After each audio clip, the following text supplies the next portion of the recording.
नमस्कार. Life learning lesson ह्या YouTube चॅनलमध्ये मी सागर सोमा हिरेमठ आपलं सर्वांचं स्वागत करतो. 3 प्लेलिस्ट नंतर आपण एक चौथं प्लेलिस्ट आज आपण स्टार्ट करतोय. Emotional intelligence for daily life. त्यातला पहिला व्हिडिओ आहे प्रेशर टू प्रोग्रेस. बऱ्याच वेळेस आपण इमोशन्सला कसं हँडल करायचं हे कन्फ्युजन होतं आणि स्टक होतं आपलं माइंड आणि त्यामुळे भरपूर सारे प्रॉब्लेम्स आपल्या लाईफमध्ये येतात. त्या हँडलिंग टेक्निकमधला पहिल्यांदा प्रेशरला कसं हँडल करायचं हे आजच्या व्हिडिओमध्ये आपण कव्हर करणार आहेत. तर सुरू करूयात.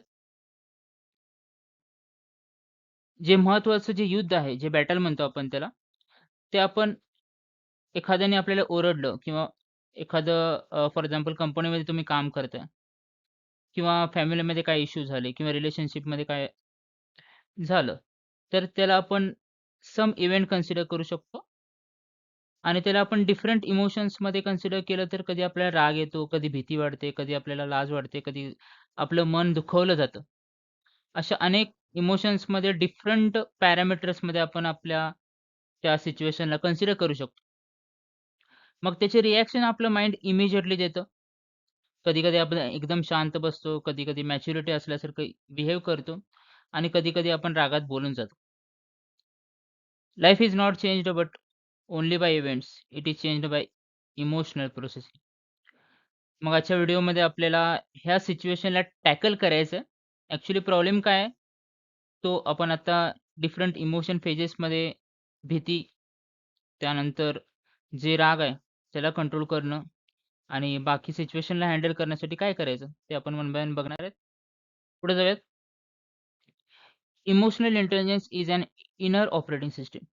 तर ह्यामध्ये डिफरंट स्टेजेस आहेत बघा.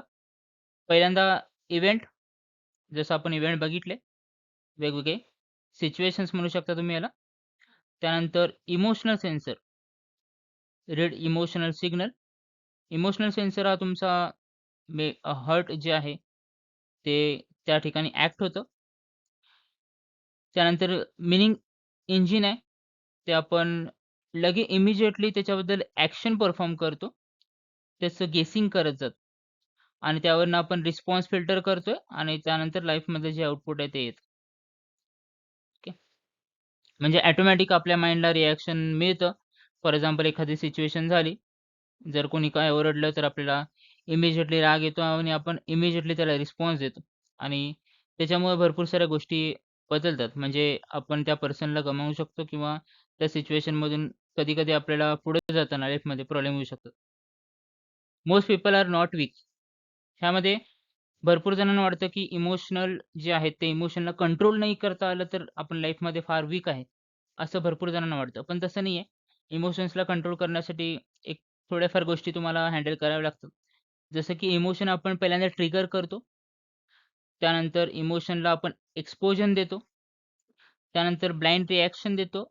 त्यामुळे आपल्याला भरपूर सारा डॅमेज होऊ शकतो. कधी-कधी आपण फास्ट रिप्लाय देतो, कधी-कधी आपण लेट रिस्पॉन्स करतो, कधी-कधी आपण ब्लाइंडली रिएक्ट करतो एखाद्या गोष्टीवर आणि त्याचं रिग्रेट जे आपल्याला डीपली आपल्या लाईफमध्ये होतं होतं. प्रत्येक इमोशनला एक पाथ आहे. हा पाथ आपण इन डिटेलमध्ये डिस्कस करणार आहे. हा एक ॲक्चुअली आपला मोटो आहे, की प्रॉब्लेम काय आहे आणि त्याला सोल्युशन आपण काय फाइंड करू शकतो, हे आपण डिटेलमध्ये बघतोय. फर्स्ट आहे ट्रिगर, त्यानंतर feeling, thought, body, action and result. These are the same phases. त्यामध्ये पहिल्यांदा ट्रिगर म्हणजे व्हॉट हॅपन्ड. काय होतं, एखादं इमोशन आपल्याला आलं, तर त्यावेळेस आपलं माइंड ट्रिगर करतं. भरपूर वेळा भरपूर गोष्टीमध्ये आजकालची जनरेशन जी आहे ती पास्ट ॲक्टिव्हिटी जी आहे त्याला आठवण करतं किंवा त्याला आठवण येते. Not all pain comes from the present, some are activity from the past. म्हणजे ह्याचं मीनिंग काय, की काही गोष्टी ज्या आहेत ते आपल्याला आत्ता करंट सिच्युएशनमधलं फक्त पेन होत नाही, तर ते ओल्ड सिच्युएशन जे आहे, जे पास्ट आहे त्याच्यामध्ये पण आपल्याला पेन होतं. फेल्युअर, वर्ड, फेस एखाद्याचं बघितल्यानंतर आपल्याला ट्रिगर होतं आपल्या माइंडमध्ये. कंपॅरिझन हे सर्व भरपूर साऱ्या गोष्टी आहेत, जे इमोशनला ट्रिगर करतात. आपण आजच्या लेक्चरमध्ये जे इमोशन्स बघतोय ना, ते इन जनरल आहेत.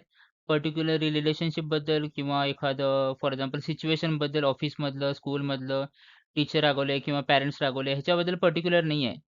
जो आहे तो इन डेप्थमध्ये आपण ह्याच्यामध्ये कव्हर करतोय. सेकंड झोन आहे तो emotions is a signal, not a command. म्हणजे आपल्याला भरपूर वेळा वाटतं, की एक आपल्यावर कोणतरी कमांड दाखवतंय किंवा आपल्यावर प्रभुत्व कोणतरी गाजवतंय. असं काही नाहीये. तर इमोशन हे सिग्नल आहे. फक्त तुम्हाला एक माइंडला एक सिग्नल जाते त्या पद्धतीने आपण रिएक्ट होतो. अँगर सेज समथिंग फील्स रॉंग. म्हणजे जर आपल्याला राग आला तर काहीतरी वाईट झालंय हे आपल्याला कळतं. भीती जी आहे ते अनसेफ आपण फील करतो. एखाद्या गोष्टीमधून आपल्याला भीती वाटते तेव्हा आपण त्या ठिकाणी कम्फर्ट झोनमध्ये नसतो आणि जेव्हा कम्फर्ट झोनमध्ये नसतं माइंड ते सडनली रिएक्ट करतं आणि माइंड मे बी ओव्हर थिंकिंगमध्ये आणि भरपूर साऱ्या प्रॉब्लेममध्ये जाऊ शकतं. लाईफ लर्निंग लेसनमधला हा जो आपला सीरीज आहे त्याच्या अगोदर आपण ओव्हर थिंकिंग बघितलं आणि प्रॉब्लेम सॉल्व्हिंग वगैरे बघितल्या. त्या सगळ्या प्लेलिस्टला तुम्ही व्हिजिट करा आणि फिअरला कसं हँडल करायचं ते बऱ्यापैकी आपण त्याच्यात कव्हर केलंय. त्यानंतर सॅडनेस, समथिंग फील लॉस्ट. म्हणजे आपण सॅड कधी असतो आपल्याकडून एखादी गोष्ट हिसकावून घेतली किंवा आपल्याला त्या मोमेंटला ती मिळाली नाही तर आपण दुःखी होतो. आणि एक्सपोज म्हणजे कोणतरी आपल्याला काहीतरी कोणत्यातरी रिझनमुळे आपल्याला एक्सपोज केलं किंवा आपलं जे ट्रुथ आहे किंवा आपण जे खोटं बोललेलं असतं त्याच्यामधून जे एक्सपोजन होतं त्यामुळे आपल्याला शेम बिहेव होऊ शकतो. ओके. हे डिफरंट इमोशनचे सिग्नल आहेत. त्यानंतर झोन 3 येतो. The meaning you give change everything. म्हणजे आपण आपल्या माइंडला कसं थॉट प्रोसेसमध्ये टाकतो, त्या पद्धतीने आपण ते चेंज करू शकतो. आपण आता थर्ड फेज बघतोय इमोशनचं ट्रिगर, फीलिंग त्यानंतर थॉट. ह्या थॉट प्रोसेसमध्ये आपण सध्या आहे. I am a failure, same emotion आणि आपण तिथून विथड्रॉ करतो. म्हणजे ॲक्शन जे आहे ते इमोशन्सवर डिपेंडंट आहे असं म्हटलं तर चालतं.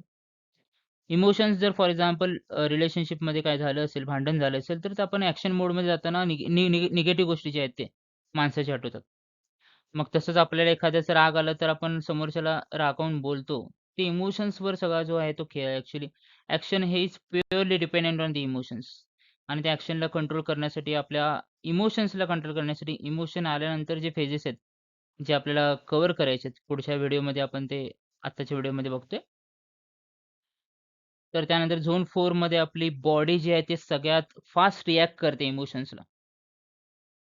फास्ट रिएक्शन म्हणजे काय? तुमच्या माइंडला जे सिग्नल जातं, इनपुट जातं त्या पद्धतीनं तुमच्या सगळ्या गोष्टी होतात. हे आपण अगोदरच्या व्हिडिओमध्ये एव्हिडन्स त्याचं मी दिलंय. तर जसं-जसं आपण पुढच्या सीरीजमध्ये पण जातोय त्यामुळं जी बॉडी आहे, ती बॉडी कशी रिएक्ट करते हे तुमच्या वे ऑफ थिंकिंगवर डिपेंडंट असतं. आणि प्रिव्हियसली आपण थॉट प्रोसेसबद्दल बोललोय, की थॉट जे आहेत ते फिलिंगवर डिपेंडंट आहे आणि फिलिंग जे आहे ते ट्रिगरवर डिपेंडंट आहे. म्हणजे एखादी गोष्ट घडली तर ट्रिगर होतं. गोष्ट घडल्यानंतर ट्रिगर झाल्यानंतर त्याच्याबद्दल आपल्याला फील होतं. फील झाल्यानंतर आपण थॉटमध्ये जातो, विचारामध्ये पडतो आणि विचारामध्ये पडल्यानंतर पुढची जी प्रोसेस आहे ती ॲक्चुअली बॉडी कशी बिहेव होते त्याबद्दल आहे. त्यानंतर आपलं फॉर एक्झाम्पल डोकं दुखू शकतं, चेस्ट पेन होऊ शकतं, फास्ट ब्रीथिंग होतं. जे पोटात भीती शिरणं म्हणजे असतं, ते पण होऊ शकतं. म्हणजे भरपूर साऱ्या गोष्टी आहे बॉडीला डायरेक्टली इफेक्ट होतात. त्यानंतर emotions fast, loud, emotional, regret later. म्हणजे आपण हे सगळ्या प्रोसेसमधून गेल्यानंतर 2 पाथ आहेत. एक आपण फास्टली त्याला रिएक्ट केलं, लाऊड इमोशन्सला रिग्रेट फील केलं, तर हा एक पार्ट आहे. जर आपण स्लोली क्लिअर ठेवलं, नंतर आपल्याला जे डिसिजन घ्यायचं ते डिसिजन घेतलं, तर हा एक पाथ आहे. म्हणजे 2 रोड्स आफ्टर इमोशन्स एक पाथ आहे. तर ते हँडल कसं करायचं? आपण आता जो पॅरामीटर आहे, तो बॉडी नंतर आपण ॲक्शन स्टेजमध्ये आहे सध्या. तर how to handle the emotions हा सगळ्यात महत्त्वाचा पार्ट.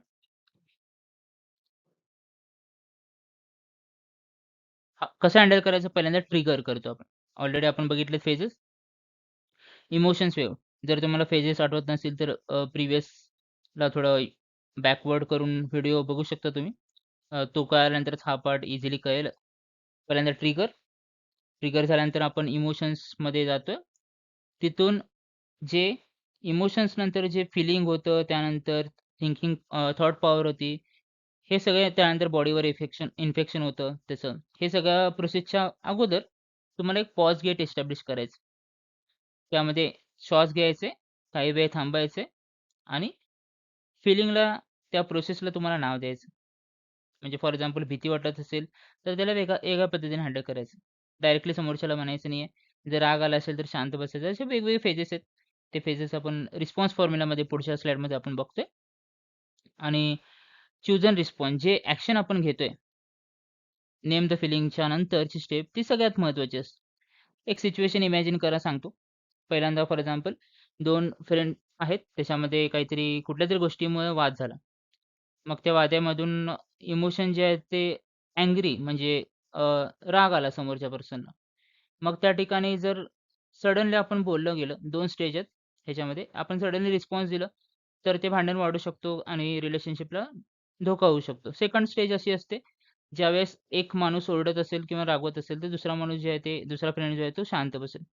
मग थोडा श्वास घेईल, काही वेळ शांत बसल्यानंतर ज्याला समोरच्याला रिस्पॉन्स द्यायचा आहे, तो रागात आहे, तर त्याला रिस्पॉन्स कसं द्यायची, ही स्टेप जी आहे ती सगळ्यात लाईफमध्ये इम्पोर्टंट गोष्ट असते. आता जसं मी फ्रेंडशिपचं एक्झाम्पल सांगितलं, तसं प्रत्येक इमोशनला तुम्हाला हँडल करण्यासाठी हे पॉज गेट जे आहे ते इम्पोर्टंट आहे आणि रिस्पॉन्स जे द्यायचे तुम्हाला, ते कसं इमॅजिन करायचं ते पुढची स्लाईड आहे. नोटीस, त्यानंतर नेम द्यायचा इमोशनला कुठल्या टाइपचं इमोशन आहे, जसं आपण आता प्रिव्हियस स्लाईडमध्ये बघितलं. पहिल्यांदा आपण व्हॉट आय एम फीलिंग काय नोटीस करतोय. त्याच्यानंतर व्हॉट इज धिस इमोशन. त्यानंतर न्यूट्रलाइज करणं, slow breath, slow body, slow speech. म्हणजे कमी आवाजात व्यवस्थित समजावून सांगितलं. हा एक पार्ट असतो आणि तिथून पुढं नेक्स्ट स्टेप तुम्हाला उचलायची असते. म्हणजे पहिल्यांदा आपण काय बघितलं फॉर्म्युला. पहिल्यांदा ब्रीथ, त्यानंतर वेट आणि त्या फिलिंगला एक नाव द्यायचं आणि हा रिस्पॉन्स फॉर्म्युला तुम्हाला जनरेट करायचा. नोटीस करायचं आहे, त्याला नाव द्यायचं, न्यूट्रलाइज करायचं आणि नेव्हिगेट करायचं. आता नोटीस कसं करतो आपण?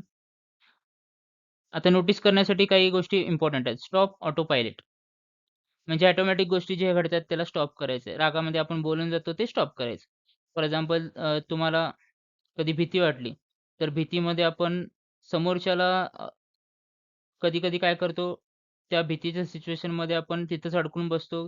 तर अशा ठिकाणी जे ऑटो पायलट होतं त्याला स्टॉप करायचं, ऑटोमॅटिक जी प्रोसेस होती त्याला स्टॉप करायची तुम्हाला फर्स्ट स्टेप.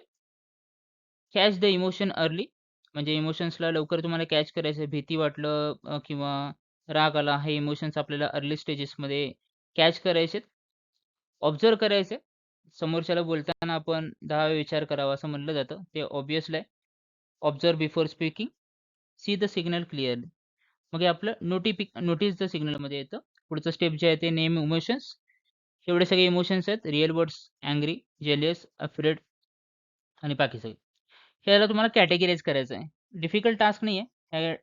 वर्ड्समध्ये कॅटेगराईज केल्यानंतर त्याला हँडलिंग स्ट्रॅटेजी बनवायचं आहे. Categorisation of data is very much important.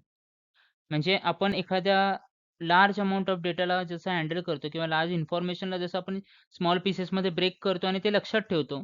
तसंच तुमच्या इमोशन्सला स्मॉल कॅटेगरीजमध्ये, रिअल वर्ड्समध्ये त्याला डिफाईन करायचं आहे. जेणेकरून त्याचं जे सोल्युशन आहे ते तुम्हाला इझिली फाईंड करता येईल. Step number 3 neutralise the inner stone. म्हणजे जो आपल्या रागामध्ये आपल्यावर ताबा राहत नाही. बरेच जण सडनली रिएक्ट होतात. त्या सिच्युएशनमध्ये न जाता आपल्याला न्यूट्रलाइज करायचं आहे. स्लो ब्रीथिंग करायचं रिलॅक्स करायचं स्वतःला आणि व्हॉईस जे आहे ते कमी ठेवायचं आहे. ऑटोमॅटिकली ते जे आहे ते समोरचा पर्सन पण त्या सिच्युएशनला मॅच होऊन जाईल. स्टेप नंबर 4 जे आहे ते फाईट, अव्हॉइड आणि ब्लेम. हे 3 गोष्टी आपण अव्हॉइड करायचे व्हॉट मॅटर्स मोस्ट नाऊ. म्हणजे आपण डिसिजन घेताना रागामध्ये हे चुकतो, की आपल्याला जो हेल्प केलेला पर्सन आहे किंवा ज्याच्यासोबत आपण आत्तापर्यंत होतो, त्यासोबत आपण जेव्हा टाईम स्पेंड करतो, तेव्हा मोस्टली आपण काय मॅटर करतं आपल्या लाईफमध्ये ते विसरतो. आपल्याला कसं रिस्पॉन्स करायला पाहिजे ते विसरतो सिच्युएशननुसार. ही जी गोष्ट आहे ती त्या पद्धतीने नाही व्हायला पाहिजे. आपल्याला व्यवस्थित ते मूव्ह फॉलो करायचं. जर राग आलं, तर ह्या सगळ्या गोष्टी होतात. जे राग आहे ते टॉप लेयरला असतं. बाकी सगळे जे इमोशन्स आहेत, ते रागाच्या खालच्या स्टेजला असतात असं आपण म्हणू शकतो. हर्ट, फिअर आणि बाकी सगळ्या गोष्टी. नेक्स्ट आहे फॅमिली आर्ग्युमेंट, वर्कमध्ये काय झालं, स्टडीमध्ये काय प्रेशर आलं असेल, तर हे तुम्हाला फॉलो करायचं आहे. पहिल्यांदा ट्रिगरमध्ये तुम्हाला इव्हेंट आयडेंटिफाय करायचे कशामुळं इमोशन्सला तुम्हाला प्रॉब्लेम होतोय. मग एकच गोष्ट असते लाईफमध्ये म्हणजे एखाद्या गोष्टीमध्ये फॉर एक्झाम्पल फॅमिली असेल, वर्क असेल किंवा स्टडी असेल. त्यामध्ये एकच गोष्ट जी आहे ती ट्रिगर असते तुमची. त्या ट्रिगरवरून तुम्हाला इमोशन फाइंड करायचे. इमोशनमध्ये आपण कॅटेगराईज केलेत वेगवेगळे अँगर, हर्ट, शेम आणि फिअर असे. त्यामध्ये आपण रिएक्शन देतो. रिएक्शन नंतर त्या पद्धतीनं रिस्पॉन्स देतो. रिएक्शन नंतर त्या पद्धतीने आपण रिस्पॉन्स देतो. Strong people are not emotionless. मग त्याच्यामध्ये पण आपण मॅच्युअर पॅटर्न जे आहे ते आपण फील करतो, पॉज करतो, अंडरस्टँड करतो. मग रिस्पॉन्स करतो आणि मग आपली ग्रोथ होते. अशा पद्धतीने आपण इमॅच्युअर पॅटर्नमध्ये बऱ्याचशा वेळेस काम करतो म्हणजे फील करतो आपण, रिएक्ट करतो आणि डॅमेज होतं आपलं ते रिलेशनशिप. मग फील नंतर पॉज करायला पाहिजे, अंडरस्टँड करायला पाहिजे. अंडरस्टँडमध्ये आपण डिफरंट कॅटेगरीजमध्ये त्या इमोशनला डिव्हाईड करून त्या पद्धतीनं सोल्युशन जे आहे ते फाइंड केलं पाहिजे. 7 डेज तुम्हाला हा प्लॅन फॉलो करायचा आहे. त्यामध्ये एक चार्ट ड्रॉ करा. डे 1 डेट, ट्रिगर, कुठलं गोष्ट तुम्हाला ते डिफिकल्ट गेलं लाईफ सिच्युएशनमध्ये, कुठल्या इमोशनमध्ये ते येतं, बॉडी सिग्नलला का तुम्ही कसं कंट्रोल केलात, ओल्ड रिएक्शन कसं होतं आणि बेटर रिस्पॉन्स तुमचा आला का? हे 7 डेजचं प्लॅन करून आज 24th आहे. सॉरी आज डेट आहे 17th. 24 पर्यंत तुम्हाला हा रिस्पॉन्स बघायचा आहे आणि ते कमेंटमध्ये मला नक्की कळवा, की ह्या व्हिडिओचा तुम्हाला कितपत फायदा झाला. From pressure to progress. इमोशन्सला आपण अंडरस्टँड केलं. कसं हँडल करायचं ते ह्या व्हिडिओमध्ये बघितलं आणि अशा पद्धतीने आपण प्रेशर सिच्युएशनमधून प्रोग्रेस आणि ग्रोथकडे कसं जायचं, हे आजच्या व्हिडिओमध्ये आपण कव्हर केलं. Thank you for watching this video. जास्तीत जास्त लोकांपर्यंत हा व्हिडिओ पोहोचवा. Thank you so much.